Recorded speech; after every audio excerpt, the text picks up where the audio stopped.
Thanks to remind Anam. अच्छा, तो हमने जब इस बिजनेस हम इस इंटरफेस पे थे, हमने यहाँ से अगर इसे क्लिक किया, हमने बिजनेस मैनेजर अकाउंट तो ऑलरेडी क्रिएट कर लिया था।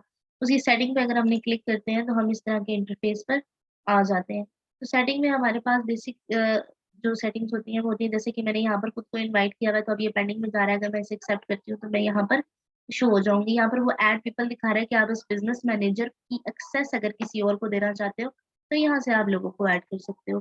बिजनेस एसेट्स में जाएंगे तो यहाँ पर वो सारे एसेट शो कर रहा है। फॉर एग्जाम्पल पेजेस है, तो मेरे बिजनेस अकाउंट के अंदर, बिजनेस मैनेजर के अंदर किस किस पेज की एक्सेस है। रिव्यू नीडेड, इसके अंदर मैंने बेसिकली डॉक्यूमेंट जमा करवाए हुए हैं, तो जिसकी वजह से ये इन रिव्यू आ रहा है, क्योंकि मैंने इसकी डॉक्यूमेंटेशन जो प्रोसेस है वो फेसबुक की तरफ से भी कंप्लीट नहीं हुआ। एड अकाउंट, अगर हम इसके अंदर एड अकाउंट की बात करें तो जैसे कि यहाँ पर आपको एक ऐड अकाउंट नजर आ रहा है, तो ये इसका अपना ऐड अकाउंट है। हम इसके अंदर मल्टीपल ऐड अकाउंट ऐड कर सकते हैं।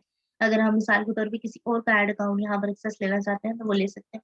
इवन इंस्टाग्राम अकाउंट की भी एक्सेस है। BWJ मार्केटिंग का इंस्टाग्राम अकाउंट था तो वो भी यहाँ पर आपको शो हो रहा है। ऑल्दो कि आप इसकी मोर सेटिंग्स पे जाओगे तो डिफरेंट चीजें आपके सामने शो हो जाती हैं। रिक्वेस्ट में आपके सामने अगर किसी ने आपको रिक्वेस्ट की होगी तो वो आपको शो हो जाएगी। अगर मोर बिजनेस सेटिंग में जाएंगे तो इसकी डिटेल सेटिंग्स ओपन हो जाएंगी।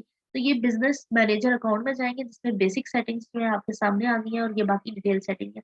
यहाँ से हमने क्या किया था, हमने ऐड पीपल किया था। सिंपल, हमने किसी को यहाँ पर एक्सेस दी थी। अगर हम उसका ईमेल एड्रेस यहाँ पर टाइप करते हैं तो मेरा ऑलरेडी वो सजेशन दे रहा था, मैंने सजेशन से ले लिया। अगर सजेशन नहीं है तो यहाँ पर आप उस बंदे का ईमेल एड्रेस टाइप करोगे जिसकी फेसबुक प्रोफाइल उस ईमेल एड्रेस पे है, वो आपको शो हो जाएगा। या अगर एम्प्लॉय एक्सेस देनी है या फिर एडमिन एक्सेस देनी है, डिपेंड आप पर करता है।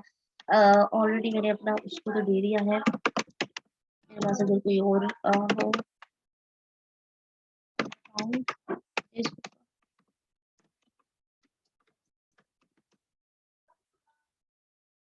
I think this one is right. तो इसको अगर मैं सेलेक्ट कर लेती हूँ तो ये मुझे नेक्स्ट का ऑप्शन देगा।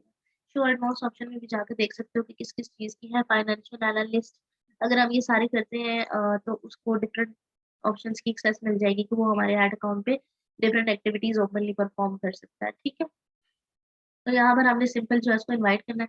अब यहाँ से वो पूछ रहा है कि आपने किस किस चीज़ की एक्सेस देनी है, फेसबुक की भी एक्सेस देनी है या फेसबुक की नहीं देनी, और फुल कंट्रोल देना है वो नहीं देना, वो डिपेंड करता है आप पर। आप इसको जो है डिफरेंट ऑप्शंस पे जाकर अपने हिसाब से उसको दे सकते हो। जैसे सिर्फ एड्स की देनी है तो क्रिएट मैनेज और delete add from your page, वो आपके पेज पे अकाउंट ऐड क्रिएट कर ले, या डिपेंड करता है ना कि आप किसी को कितनी एक्सेस देना चाहते हो। फॉर एग्जाम्पल, मैं चाहती हूँ कि मैं दूसरे अकाउंट को फुल एक्सेस दे दूँ, फेसबुक पे क्लिक किया, यहाँ पर फुल कंट्रोल दे दिया। तो डिपेंड हमारी अपनी चॉइस पे करता है। फिर हम यहाँ पर जाके क्लासिक पेजेस पे देख लेते हैं कि कौन सा पेज है, हमने पेज सेलेक्ट कर लिया। फिर ऐड अकाउंट पे जाके देख लेते हैं कि AWJ मार्केटिंग का ऐड अकाउंट है, हमने इसको सिलेक्ट कर लिया। मैनेज कैंपेन्स, परफॉर्मेंस और जो भी कंट्रोल हम मैनेज ऐड अकाउंट, जिस जिस चीज का एक्सेस देना चाह रहे हैं, हम उन चीजों का एक्सेस यहाँ पर देता जा रहे हैं। तो हमने यहाँ पर ये 4-5 ऑप्शन है, इसके हिसाब से हमने उसको एक्सेस देनी है। इंस्टाग्राम अकाउंट पर अगर हम जाए तो अगर हमने यहाँ पर एक्सेस देनी है तो इसकी एड्स की दे देते हैं। इंस्टाग्राम की डिफरेंट जो भी एक्सेस हमें लगे कि हम देना चाहते हैं वो दे देते हैं। इंस्टाग्राम अकाउंट को हमने सेलेक्ट कर लेना है, देन हम सिंपल इनवाइट कर देंगे। यहाँ से हमने क्या किया कि हमने उसे अपने पेज के ऊपर, अपने इंस्टाग्राम के ऊपर उसके ऐड अकाउंट की प्लस पेज की सारी एक्सेस यहाँ से दे दी। अब ये मेरी एक ईमेल फेसबुक थी जो जिसके ऊपर मैंने एक्सेस दी है, यहाँ से मैंने इसको प्रोसीड कर दिया। अब अगर मैं इसे क्लिक करती हूँ तो यहाँ पर आपको ये ऑलरेडी शो करा रहा है कि ये पेंडिंग है। तो अगर ये पेंडिंग है तो मैं इसे जो है रीसेंड करना चाहूँ, उसको नहीं मिली तो मैं रीसेंड कर सकती हूँ। कैंसिल करना चाहूँ तो मैं इसे कैंसिल भी कर सकती हूँ कि मैंने इनविटेशन कैंसिल कर दिया, मैंने इस प्रोफाइल पे इनविटेशन नहीं देना। तो यहाँ से आप इनवाइट भी कर सकते हो और उसको रोक भी सकते हो। ठीक है, तो ये आपके सामने डिफरेंट जो है शो हो जाती है। पेजेस पे अगर हम क्लिक करते हैं यहाँ पर पेजेस पे, तो हम यहाँ पर आप चाहें तो देख सकते हैं कि डिफरेंट जो है पेजेस पर हम लोगों ने एक्सेस दी हुई होती है। जैसे ये पेजेस AWJ मार्केटिंग के पेज पे डिफरेंट लोगों को एक्सेस दी हुई है। यहाँ से ऐड पीपल करते हो तो आप यहाँ पे और भी लोगों को एक्सेस दे सकते हो। फॉर एग्जाम्पल, अगर मैं इसे एक्सेस देती हूँ तो मैं यहाँ पर डिफरेंट ऑप्शंस आ रहे हैं, तो इन ऑप्शंस को यूटिलाइज करते हुए अपने आप को डिफरेंट चीजों की एक्सेस दे सकती हूँ। ठीक है, और ऐड करना चाहूँ तो यहाँ से डिफरेंट पीपल पेजेस भी ऐड कर सकती हूँ उस अकाउंट में। अगर मैं चाहूँ नया पेज क्रिएट करना इसी अकाउंट के अंदर तो मैं क्रिएट न्यू पेज भी कर सकती हूँ, यानी कि इसी अकाउंट में रहते हुए मैं एक नया पेज भी चाहूँ तो बना सकती हूँ। लेकिन फिलहाल नहीं बनाते, तो ऑलरेडी अकाउंट पेंडिंग रिव्यू में है तो मैं मिल नहीं चाहती कि मजीद पेंडिंग जाए। ऐड अकाउंट में भी आप जाके डिफरेंट जो है ऐड अकाउंट कर सकते हो, उसे यूज बना सकते हो, क्रिएट ऐड अकाउंट। अब चूंकि ये ऑलरेडी रिव्यू में है रिक्वेस्ट, तो ये यहाँ पर मेरे पास ऑप्शन नहीं आ रहा है। अगर ये मेरा अकाउंट जो है अप्रूव हो जाता है, तो फिर यहाँ पर मेरे पास ये ऑप्शन आएगा कि मैं इसके अंदर इस एड मैनेजर के अंदर एक ऐड अकाउंट क्रिएट कर सकती हूँ। और यहाँ पर रिक्वेस्ट अगर करनी है किसी की ऐड अकाउंट के लिए, तो हम रिक्वेस्ट भी कर सकते हैं उस ऐड अकाउंट का यहाँ पर डाल के ऑलरेडी पेज, या फिर उसकी जो भी डिटेल हमारे पास होती है हम उसको ऐड करके एक्सेस ले सकते हैं। तो ये इसकी बेसिक सी सेटिंग है। इंस्टाग्राम की भी सिमिलर सेटिंग है, जैसे मैंने वहाँ पे इंस्टाग्राम की एक्सेस खुद को दी है, तो आप यहाँ पर उसकी एक्सेस भी दे सकते हो और ऐड भी कर सकते हो किसी का इंस्टाग्राम, ठीक है, यहाँ पर कनेक्ट कर सकते हो। डिपेंड करता है इसकी यूजर सेटिंग्स पे। ये थोड़ी एडवांस लेवल की सेटिंग है उस टाइप की, कि अगर आपको किसी का बिजनेस मल्टीपल बिजनेस करने हो मैनेज, तो तब होता है। लेकिन इतनी डेप्थ एंड डिटेल में नहीं जाती ताकि आपको कंफ्यूज ना हो, परेशान ना हो। तो ये बेसिक सेटिंग थी। सेटिंग खोलेंगे, फर्दर डिटेल्स आप खोल के खुद देखेंगे, जब इससे एक्सपीरियंस करेंगे तो आपको ज्यादा अच्छे से समझ आएगा। अब चलते हैं एड अकाउंट पे। सो अब चूंकि मेरा एड अकाउंट वेरीफाइड नहीं था, तो उसके ऊपर एड रन नहीं हो पाया। तो मैंने क्या किया कि मैंने मुझे जो फेसबुक ने प्लेटफॉर्म प्रोवाइड किया है एड क्रिएट करने का, मैंने सिंपली उसी को यूज कर लिया। तो इसको यूज करने के लिए क्रिएट कैंपेन पे हम क्लिक करते हैं। हमने फॉर एग्जांपल कैंपेन क्रिएट करनी है, तो कैंपेन क्रिएट करने से पहले हमें ये समझना बहुत जरूरी होता है कि हमारा प्रोडक्ट क्या है, हमारी सर्विस किस टाइप की है। तो हम उसमें और हमारा गोल क्या है, हमारा विजन क्या है, हम उस हिसाब से गोल सिलेक्ट करते हैं या ऑब्जेक्टिव सिलेक्ट करते हैं, देन हम मूव करते हैं। अब आपको नजर आ रहा होगा कि हमारे पास 3 कैटेगरी है, एक अवेयरनेस, एक कंसिडरेशन, और थर्ड वन इज कन्वर्जन। अब कन्वर्जन देख के आपको लग रहा होगा कि बाकी जो भी चीज़ है वो कन्वर्ट हो जाएगी, जो भी ऑडियंस है वो कन्वर्ट हो जाएगी और हमें एक अच्छे फ्रूटफुल रिजल्ट्स मिल जाएंगे, तो हमें इसी कैंपेन के साथ डायरेक्टली जाना चाहिए। तो फिर फेसबुक पे बाकी ये वाली कैंपेन्स क्यों बनाई है कि हमें यहाँ से कन्वर्जन मिल रही है, हमें और क्या चाहिए, हम डायरेक्ट इसमें रन करते हैं, अपनी कन्वर्जन ले लेते हैं। तो हर चीज का एक पर्पस होता है, हर चीज का एक एल्गोरिदम होता है। जैसे कि मैंने बताया कि फेसबुक का एक एल्गोरिदम होता है। फेसबुक एक डेटाबेस सॉफ्टवेयर है जिसका एक एल्गोरिदम है। फेसबुक ह्यूमन नहीं है, तो वो डायरेक्टली अंडरस्टैंड नहीं करेगा। फेसबुक क्या करेगा कि फेसबुक के जब आप बताओगे कि फला पर्सन फला चीज खरीदना चाहता है, तो फेसबुक के पास ऑलरेडी उसका डाटा होगा, तो वो उससे जाके टारगेट करेगा। फॉर एग्जाम्पल अगर हम डायरेक्टली कन्वर्जन की कैंपेन चला देते हैं, तो फेसबुक को अंडरस्टैंड करने में, फेसबुक को समझने में टाइम लगेगा कि कौन से एग्जैक्ट वो लोग हैं जो आपकी इस प्रोडक्ट के साथ अच्छे से इंटरेक्ट कर रहे हैं, तो तब कन्वर्ट होंगे। उससे पहले हम ये वाली अवेयरनेस स्टेज पे रीच और ब्रांड अवेयरनेस के नाम से 2 कैंपेन्स हैं जो आपको दी जाती हैं। ब्रांड अवेयरनेस में क्या होता है कि हम अपने ब्रांड की अवेयरनेस दे रहे होते हैं किसी को। इसकी मिसाल ऐसे ले लेते हैं कि आप किसी के पास जाते हो, आप फॉर एग्जांपल हिरा है, हिरा जाती है अनम के पास, अनम जाके उन्हें एक ब्रांड के बारे में बताती है। हिरा जाती है निम्रा के पास, निम्रा भी उसी ब्रांड के बारे में बताती है। हिरा आती है मेरे पास, तो मैं भी उन्हें उसी ब्रांड के बारे में बताती हूँ। तो ब्रांड अवेयरनेस में जो फेसबुक का ब्रांड अवेयरनेस कैंपेन है, इसमें भी सिमिलरली यही होता है कि फेसबुक एक ही बंदे को 3 से 4 मर्तबा एक ही इश्तिहार, आपका स्पॉन्सर्ड इश्तिहार बार-बार दिखाता है। तो उससे क्या होता है कि उसके दिमाग में उस ब्रांड का नाम बैठ जाता है, उस ब्रांड की एक इमेज बैठ जाती है। तो इसे कहते हैं ब्रांड अवेयरनेस।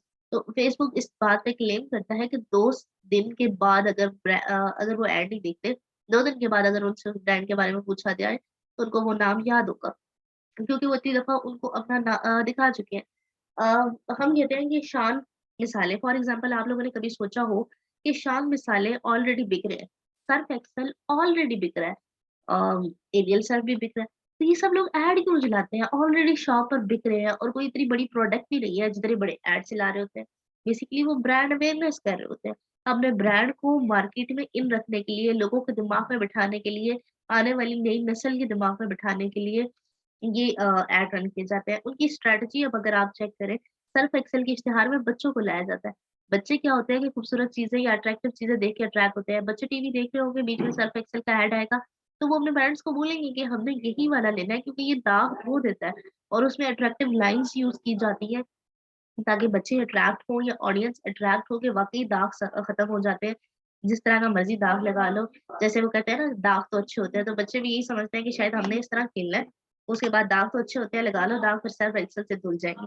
तो क्या है कि वो ब्रांड अवेयरनेस के लिए एड रन करें। सिमिलरली अगर आप चाहते हो कि आपके ब्रांड का इमेज या नाम दिमागों में बैठ जाए लोगों के, तो आप ब्रांड अवेयरनेस की कैंपेन रन करोगे। अब आप सोच रहे होगे कि रीच भी तो सिमिलर है, ब्रांड अवेयरनेस ब्रांड का पता चल रहा है, तो रीच में भी ब्रांड का ही पता चल रहा है, हमने ब्रांड की रीच का एड रन कर देते हैं। तो रीच इससे डिफरेंट इस तरह से है, अगर हम रीच का एड रन करते हैं, तो रीच में ये होता है कि मैक्सिमम लोगों तक आपकी चीज़ पहुँचे। एक बंदे को बार-बार आपकी चीज़ नज़र ना आए, बल्कि जितने ज़्यादा लोग हैं, उन सब लोगों को आपकी चीज़ नज़र आए। फॉर एग्ज़ाम्पल आप चाहते हैं पिंडी इस्लामाबाद में जितने लोग हैं फेसबुक के ऊपर, उन सबको मेरा ऐड नज़र आए, तो हम रीच ऐड रन करते हैं।